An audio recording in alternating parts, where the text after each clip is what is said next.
Let me ask you a question. How would you feel if you won the lottery? How would you feel if you suddenly found out that you had $1 million a year guaranteed for the next 20 years? How would you feel? Well, the answer always is, I would feel secure.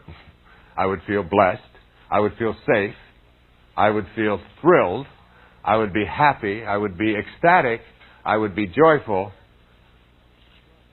And my response is, I can't guarantee you the lottery because God handles the details.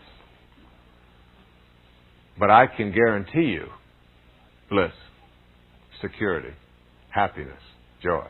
All you have are your feelings. That's the currency of the heart. The intellect's currency is analyzing and figuring. But the currency of the heart is your feelings. All you want to do is be at peace. That's all you're looking for on this time that you're here, in this parenthesis in eternity called your life. So what you do as you think about what you would like to manifest in your life is you take your attention off of it and put your attention on its essence, on the feeling that you will have as it begins to manifest. Okay? So you're not thinking about it showing up as much as how I will feel when it does, however it does, whenever it is supposed to. All right? You are participating in the act of creation. You are detaching from the outcome. You are unconditionally loving and knowing, and then you go about your business and you look for the cues. But you don't tug at the shoots. You just allow. And detaching from the outcome means that you get your life on purpose and you're not so concerned with how things are going to work out, but you're in process, and that's all that matters in the infinite now. And this really is about the power of infinite patience. You don't push and demand and expect the universal intelligence to do things on your time schedule, the way that you would like them. In fact, the vehicles that are used to bring about your manifestations are created by and decided by God. And it is not up to you to decide what vehicles, but to just know that they're on their way and they're arriving. And here's a step-by-step kind of mini program for practicing infinite patience in your life. First is to understand the essence of what you desire. You don't generally desire what you think you desire. Generally, what you desire is not money, but more security.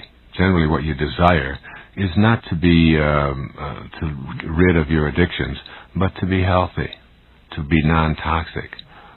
Generally, what you desire has to do with some deeper essence that has to do with your well-being and feeling more peaceful. And that's what you want to put your attention on, rather than on the picky little details that will get handled by the universe. And then secondly, banish all of the doubt and enter into the realm of certainty.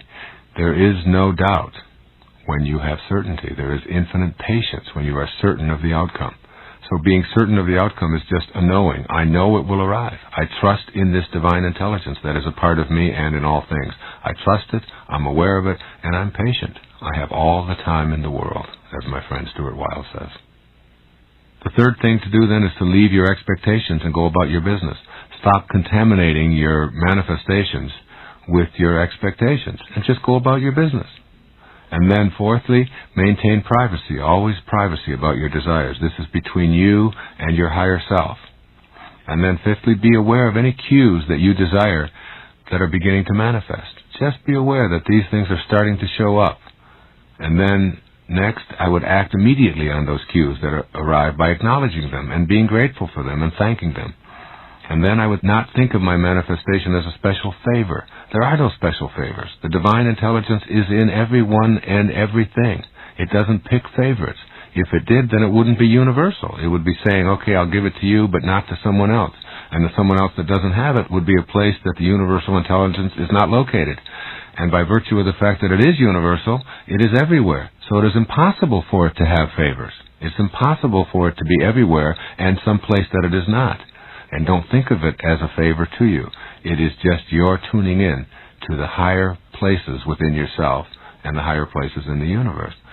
And then next, I would view any and all of the obstacles that come up in your life that are not showing up in your manifestations simply as lessons, not indications of failure, just simply lessons. Remember, you can't really and truly fail at anything. If you put a golf ball up on a tee and swing at it and it dribbles off to the side, you haven't failed. You've just produced a result. And the result that you've produced is what you want to act upon, rather than labeling yourself as a failure.